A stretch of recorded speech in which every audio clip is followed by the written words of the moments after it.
How's it going, everybody? D-Stash here, and today we're going to be talking about my 5 top favorite Halo live-action trailers. So without further ado, let's get right into it.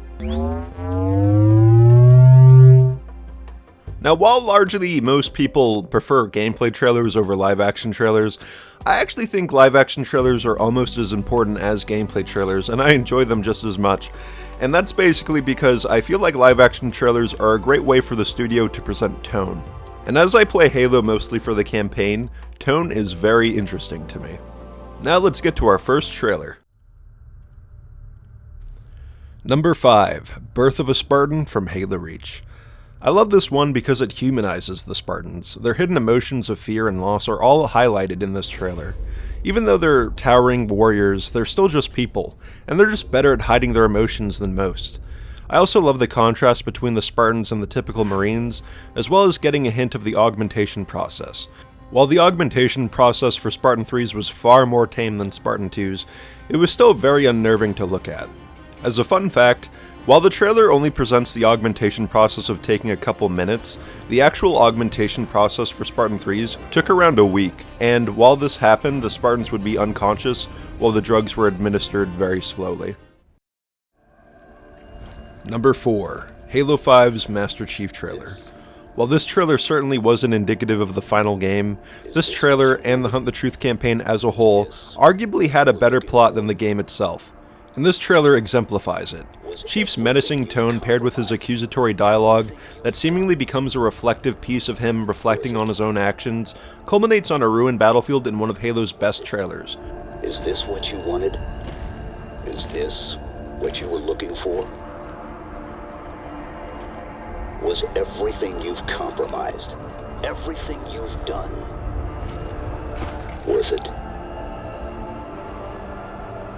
Was it? Too bad the game didn't go this way. While it might be easy to blame the marketing team for falsely advertising the game, Halo 5's plot did change radically throughout development, and I feel like this trailer might have been indicative of a Halo 5 that we just never got. Number 3, Halo 3 ODST We Are ODST trailer. This trailer shows how tragedy makes soldiers. The Gaelic dialogue is also a nice touch to show the reach of the war, and how all of humanity is at risk.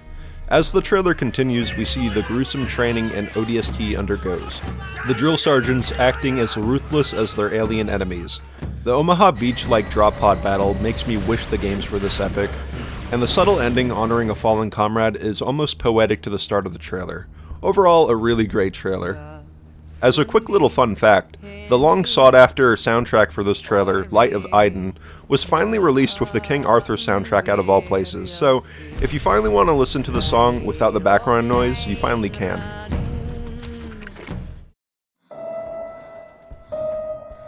Number 2, Deliver Hope, Halo Reach. This trailer not only shows the length that a Spartan will go to complete the mission, but defend their home. Seeing Kat run through a war-torn battlefield while she dispatches Covenant with her sidearm gives me chills every time, and the haunting soundtrack alludes to the futility of the fight, but also the hope for humanity's survival. Seeing Noble Six continue Kat's suicide run, and giving their life to destroy the Covenant carrier, shows the resolve of Noble Team, and seeing the carrier erupt in a fireball as Remember Reach appears over this conflict of many is utterly haunting. As a quick little fun fact, the trailer actually takes place before the events of the actual game, during the Battle of Fumarole, where Noble Team destroyed a CSS-class battlecruiser using a medium fusion destructive device. It's implied, of course, that this Noble Six dies, and the Noble Six that we see in Halo Reach is actually his replacement. Now before we get to number 1, I just wanted to give some honorable mentions. Of course, all of the Halo 3 Believe trailers are great. I just thought that their short and kind of sporadic nature didn't really lend them well to this list, so maybe in the future I'll talk about them more, but I love those trailers. And also, the Halo Wars 2, Atriox, and Cutter ads. I thought those were freaking hilarious, and I'd love to see more of those for Halo Infinite. Number 1, Halo Landfall, Halo 3. This trailer is more of a short film than a trailer. It depicts the Battle of Earth just as Master Chief is falling through the atmosphere at the beginning of Halo 3. The visceral violence of the trailer shows the brutality of the war, and the gritty camera work really grounds the conflict in reality. Seeing the desperation of the Marines and ODSTs as they try to track Chief's descent kept me on the edge of my seat, and the somber tone at the end really showed the transition from hopelessness to the return of the hero that is Master Chief. As a fun little fact, this short was directed by Neil Blomkamp, who was slated to make his own Halo movie, but due to complications, it was retooled into the District 9 movie, and his Halo movie never saw the light of day. So that was my top 5 list of Halo live-action trailers. What do you guys think? What would your list be? Please leave it in the comments, and remember, if you liked the video, please like it, and if you really liked it, try subscribing, as it helps the channel immensely. This was D-Stosh, and I'll see you in the next one. D-Stosh out.